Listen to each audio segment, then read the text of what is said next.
Hello दोस्तों, स्वागत करता हूँ आप सभी का अपनी क्लासेस पे। तो आज की क्लास जीके जीएस की के लिए आप सभी दोस्त रेडी हैं? एक बार जल्दी से सभी दोस्त जो हैं वो ज्वाइन हो जाइए और एक बार कमेंट करके जल्दी से बता दीजिए कि आवाज़ जो है आपको क्लियर आ रही है कि नहीं आ रही है। आवाज़ क्लियर है, दिख प्रॉपर रहा है आपको, स्क्रीन में कोई इशू तो नहीं? ठीक है, तो चलिए अपनी क्लास की तरफ बढ़ते हैं। आज की जीके जीएस की, जैसे आप सभी भाइयों को मालूम है, हम जीके जीएस की सीरीज़ लेके चल रहे हैं। ठीक है, तो आज वही सीरीज़ का एक और पार्ट जो है आपके सामने आ चुका है। तो बिना ज़्यादा टाइम वेस्ट किए हम स्टार्ट करेंगे अपनी आज की क्लास। और आप सभी को कुछ कॉमन सी चीज़ें पता है। 15+ का टारगेट आप भी आज लेके चलिएगा। ठीक है, 15+ का टारगेट दे रहा हूँ। जिस जिस बच्चे के होते जाएंगे कमेंट बॉक्स में बताना है आप सभी को, और ट्राई कीजिएगा कि साथ साथ में आंसर्स भी देते जाएं। तो बाकी बातें बीच में होती रहेंगी क्लास में। तो फर्स्ट क्वेश्चन की तरफ हम आज का देखते हैं अपना। इन्होंने पूछा है कि total members who participated in election of president called. President की, राष्ट्रपति की इलेक्शन जो होते हैं, चुनाव होते हैं, उनमें जितने भी मेंबर्स जो हैं वो पार्टिसिपेट करते हैं मेरे भाइयों, उन्हें हम क्या कहते हैं? क्लियर है? क्वेश्चन समझ आ गया है? इंग्लिश में ऊपर पढ़ लीजिएगा और जो कुछ भाई हिंदी वाले हैं वो नीचे पढ़िएगा। ठीक है, क्लियर है यहाँ तक? तो जितने भी लोग जो हैं वो प्रेसिडेंट की इलेक्शन में पार्टिसिपेट करते हैं उन्हें हम क्या कहते हैं? इलेक्टोरल कॉलेज कहते हैं। तो ऑप्शन नंबर बी हमारा यहाँ पे बिल्कुल सही होता हुआ दिखेगा। इसके सिवा प्रेसिडेंट के रिलेटेड एक और क्वेश्चन जो है वो क्या बनता है कि इम्पीचमेंट ऑफ प्रेसिडेंट। ठीक है, क्या क्वेश्चन बनता है? इम्पीचमेंट ऑफ प्रेसिडेंट जो है वो किस आर्टिकल के अंडर होता है? इम्पीचमेंट ऑफ प्रेसिडेंट जो है वो किस आर्टिकल के अंडर होता है मेरे भाइयों? तो ये होता है आर्टिकल नंबर 61 के अंदर। क्लियर है? बढ़ते हैं अपने नेक्स्ट क्वेश्चन की ओर। नेक्स्ट क्वेश्चन क्या कहता है? नेक्स्ट क्वेश्चन क्या कहता है? विच of the following is a capital good industry. Capital goods industry इनमें से कौन सी है? फर्स्ट ऑफ ऑल आप सभी को ये मालूम होना चाहिए कि कैपिटल गुड्स इंडस्ट्री जो है वो होती कौन सी है। कैपिटल गुड्स इंडस्ट्री क्या करती है? वो दूसरे जो इंडस्ट्री के गुड्स होते हैं ना वो प्रोड्यूस करती है, ताकि जो दूसरे लोग हैं या कंज्यूमर आप जिन्हें कह सकते हैं, वो उनको यूज़ कर सकें या उनकी सर्विस ले सकें। देखिए जैसे सेक्टर होते हैं ना, ठीक है, प्राइमरी सेक्टर, सेकेंडरी, टर्शरी, जैसे जो फोर्थ सेक्टर होता है ना, क्वार्टनरी सेक्टर, ठीक है, उसमें सर्विस जिसमें प्रोवाइड करवाई जाती है। क्लियर है? तो सर्विस वाला जो सेक्टर होता है वो जो है वो ये कैपिटल गुड इंडस्ट्रीज प्रोवाइड करती हैं। ठीक है, जिनमें ये मैन्युफैक्चर करती हैं चीज़ों को और आगे सर्विस जो है वो प्रोवाइड होती है। तो इसमें हमारा सही आंसर क्या रहेगा? ऑप्शंस पढ़ते हैं। मैन्युफैक्चरिंग ऑफ टूल्स बिल्कुल नहीं, टेलीविज़न का नहीं, डाइज नहीं, manufacturing of plants and machineries बिल्कुल सही रहेगा। ऑप्शन नंबर बी हमारा। वो क्या करते हैं? प्लांट्स एंड मशीनरीज जो हैं उनको करते हैं। प्लांट्स ये पेड़ पौधों वाले प्लांट्स नहीं हैं, ठीक है, ये वो प्लांट्स नहीं है, ये इंडस्ट्रियल प्लांट्स जिन्हें बोलते हैं, ये वो प्लांट्स हैं। नेक्स्ट क्वेश्चन देखते हैं इसी के साथ अपना। नेक्स्ट क्वेश्चन क्या कहता है? Jainism and Buddhism originated during which period. Jainism और बुद्धिज़्म आप सभी को मालूम है, इस धर्म के ऊपर क्वेश्चन आते ही आते हैं, और मोस्टली जो है जो आते हैं क्वेश्चन किसके ऊपर? बुद्धिज़्म के ऊपर, जो इंपॉर्टेंट टॉपिक बन जाता है। ठीक है, तो बुद्धिज़्म और जैनिज़्म जो है ये इन्होंने पूछा है कि कौन से पीरियड में आए थे। क्या अर्ली वैदिक पीरियड में थे, इंडस वैली सिविलाइजेशन में थे, कि लेटर वैदिक में थे, या फिर ऊपर में कोई ऑप्शंस में थे? दो से ज़्यादा हैं, एक से ज़्यादा ऑप्शन में है। देखिए सिंपल हम इंडस वैली सिविलाइजेशन को तो कट कर सकते हैं भाई, क्योंकि इंडस वैली सिविलाइजेशन में कोई नहीं थे। ठीक है, फिर उसके बाद बचते हैं ये दो ऑप्शन। अब इनमें हमें कन्फ्यूज़न है। अर्ली वैदिक पीरियड में नहीं होंगे, क्योंकि अर्ली वैदिक पीरियड में जो है वो और ही लेवल की चीज़ें चल रही थी। उस टाइम पे हिंदुज़म जो है वो बहुत फ्लरिश कर रहा था। ब्राह्मणिज़म हम कह सकते हैं, उस टाइम पे उसे ब्राह्मणिज़म कहा जाता था। ठीक है, ब्राह्मणिज़म जो है वो बहुत ही अपनी पीक पे था, टॉप पीक पे था। तो उस टाइम भी बुद्धिज़्म नहीं था। फिर उसके बाद जब लोग जो हैं जात पात की चीज़ें होने लगी, ऊंच नीच का होने लगा, फिर उसके बाद बुद्धिज़्म और जैनिज़्म जो है वो आए थे, जिन्होंने इन चीज़ों का फ़ायदा उठाते हुए उनको कवर किया था। क्लियर है? तो अर्ली वैदिक भी नहीं आएगा, तो लेटर वैदिक जो है हमारा बिल्कुल सही आंसर हो जाएगा। जैनिज़्म एंड बुद्धिज़्म जो है वो कब आया था? लेटर वैदिक। जैनिज़्म जो है, जैन, ये किसके द्वारा फाउंड किया गया था? इसके फाउंडर कौन थे? ऋष्वदेव। ठीक है, और इसमें जो है तीर्थंकर पूछा जाता है भाई। टोटल कितने तीर्थंकर हैं?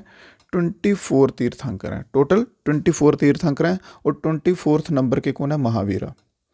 महावीर 24th नंबर के हैं। और बात की जाए बौद्ध धर्म की, तो बुद्ध धर्म के जो हैं वो फाउंडर कौन है? तो गौतम बुद्धा खुद हैं। ठीक है, कौन है? गौतम बुद्धा जो हैं वो खुद इसके फाउंडर हैं। और गौतम बुद्धा के बच्चों का नाम पूछा जाता है भाई, गौतम बुद्धा के बच्चों का नाम पूछा जाता है कि इनकी एक बेटी थी और एक बेटा था। बेटी का नाम था संघमित्रा, ठीक है, और जो इनका लड़का था, इनके लड़के का नाम था राहुल। संघमित्रा और राहुल, इन दोनों को इन्होंने बुद्धिज़्म प्रमोट करने के लिए श्रीलंका तक में भेजा था। चलिए अगला क्वेश्चन देखते हैं। नेक्स्ट क्वेश्चन क्या, नेक्स्ट क्वेश्चन है कि ओरिया करके नो नाम से जो प्लेट्यूज हैं वो कौन से राज्य में स्थित हैं। Oriya plateau in situated in which of the following states, ठीक है, तो किस में है, राजस्थान में जो है वो बिल्कुल सही आंसर रहेगा। ओरिया प्लेट्यू जो है वो राजस्थान में स्थित हैं, ठीक है।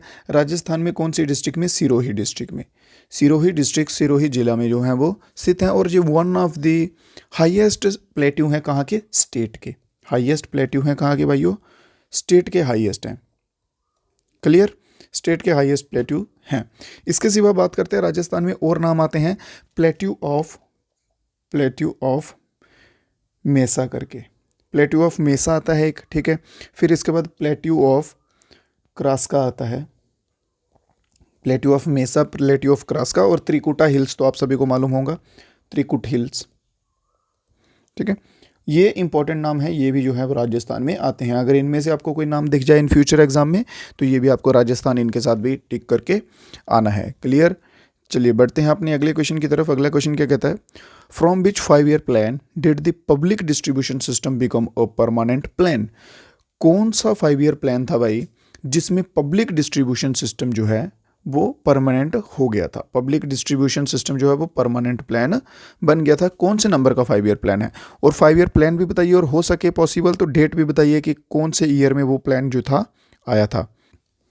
तो पब्लिक डिस्ट्रीब्यूशन सिस्टम में होता क्या था कि फूड की सिक्योरिटी देते थे कि भाई फूड जो है वो सभी तक मिल जाना चाहिए। जैसे आजकल क्या होता है कि राशन मिलता है ना, ऐसे बोलते हैं कि डिपो से राशन मिलता है, वैसे ही सेम ये सिस्टम था, ठीक है। तो इसकी स्टार्टिंग जो है वो वहीं से हुई है।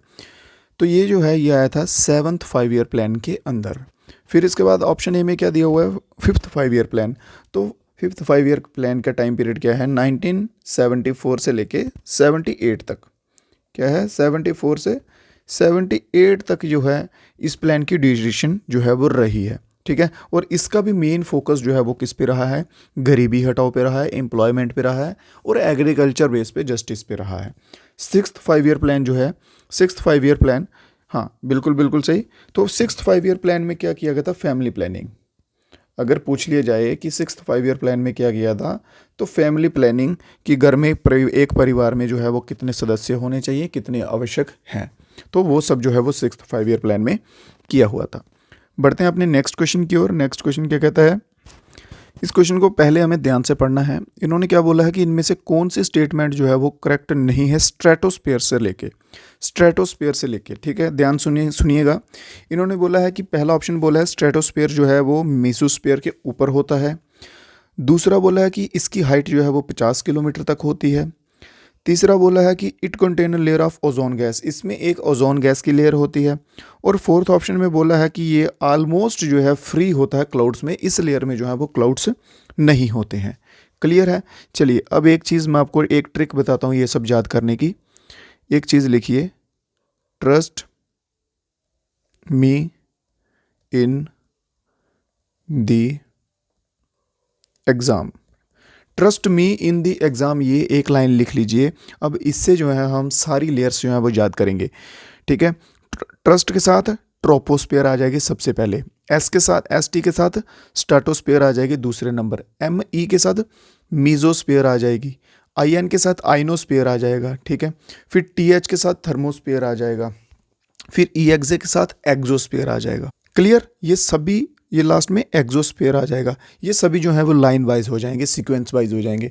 और इन्होंने पहला ही ऑप्शन क्या दिया हुआ है, it lies above the mesosphere, ये मीजोस्फीयर के ऊपर होता है, बट आप देख सकते हैं ये तो मीजोस्फीयर के नीचे है। तो हमारा ऑप्शन नंबर ए जो है बिल्कुल सही हो जाएगा कि भाई ये स्टेटमेंट जो है ये गलत है कि स्ट्रेटोस्फीयर जो है मीजोस्फीयर के ऊपर नहीं उसके नीचे होता है। तो ये जो है एक लाइन जो है trust me in the exam करके मेरे भाइयों याद कर लेना। अगर ट्रिक ये अच्छी लगी है तो एक बार वीडियो को लाइक कर दें सभी दोस्त, और जो कुछ हमारे साथ भाई नए जुड़े हुए हैं तो चैनल को सब्सक्राइब भी कर दीजिए। तो बढ़ते हैं अपने नेक्स्ट क्वेश्चन की ओर। नेक्स्ट क्वेश्चन क्या कहता है, stone tools found during Mesolithic period are generally tiny and called as. देखिए जो मीज़ोलिथिक के टाइम पीरियड में स्टोन्स के टूल मिले थे वो छोटे तो होते ही थे, उनको छोटे तो बोलते थे, उसके साथ हम और उनको क्या बोलते थे, क्या बिफेक बोलते थे, माइक्रोलिथ्स बोलते थे, बिफेक माइक्रोलिथ या फिर माइक्रो ब्लेड्स बोलते थे। तो उन्हें हम भाई क्या बोलते थे, उन्हें हम बोलते थे माइक्रोलिथ्स। क्या बोलते थे, माइक्रोलिथ। और इनके ऊपर एक और कैसे क्वेश्चन बनता है, उनकी जो है वो हाइट पूछती हैं, ठीक है, कि लेंथ वगैरह उनकी कितनी होती थी, तो 1 to 5 सेंटीमीटर की जो है उनकी लेंथ होती थी। कितनी होती थी, 1 to 5 सेंटीमीटर की उनकी लेंथ होती थी। और वो जो स्टोन्स होते हैं, अगर उनकी एग्जाम्पल में पूछ लें कि कौन कौन से जो स्टोन्स उसमें आते थे, तो एग्जाम्पल में आप चार्ट लिख सकते हैं, चार्ट लिख सकते हैं, उसके बाद एगेट लिख सकते हैं। ये दो टाइप के आते थे। इसमें क्या होता था कि वो स्टोन्स जो हैं वो बहुत ही शार्प होते थे, छोटे होते थे साइज़ के, और बहुत ही शाइनी टाइप के आप कह सकते हैं होते थे। बढ़ते हैं अपने नेक्स्ट क्वेश्चन की ओर। नेक्स्ट क्वेश्चन क्या कहता है, तो क्वेश्चन आ चुका है एक और सेंसस के ऊपर। 2011 की जनगणना के दौरान इन्होंने पूछा है कि कौन से स्टेट ने रिकॉर्ड किया था सबसे लोएस्ट पॉपुलेशन का, सबसे लोएस्ट पॉपुलेशन का कौन से स्टेट ने रिकॉर्ड किया था। एक आज और आपको नया टॉपिक क्लियर करता हूँ इसके ऊपर, जनगणना के ऊपर।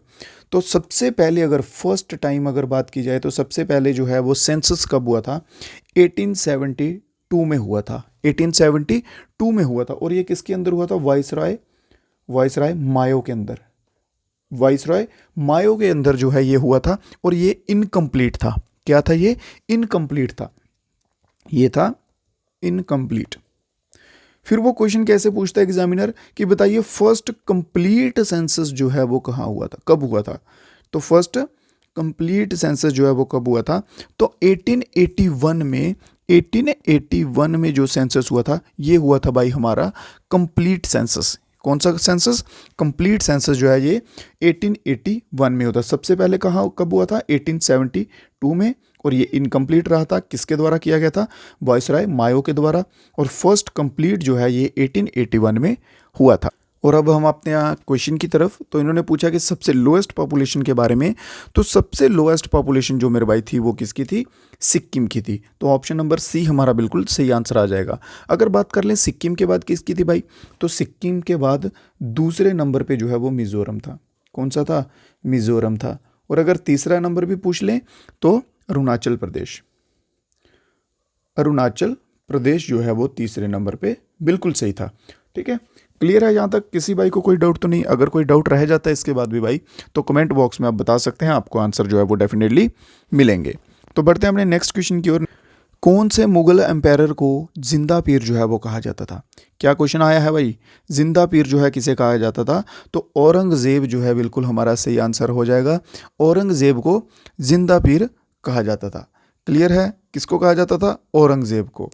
बढ़ते हैं अपने नेक्स्ट क्वेश्चन की तरफ। बाकी देखिए एक चीज़ आपको बता दूं, जो ये मेडिवल हिस्ट्री है ना, अब चांसेस रहेंगे कि मेडिवल हिस्ट्री से जो है वो क्वेश्चंस जो हैं वो आपको कम कम देखने को मिलेंगे। क्योंकि मेडिवल हिस्ट्री का जो मुगल्स वाला पीरियड है, मुगल वाला पीरियड जो है वो आप सभी को मालूम होगा कि ये रिमूव कर दिया हुआ है एनसीईआरटीज़ में से।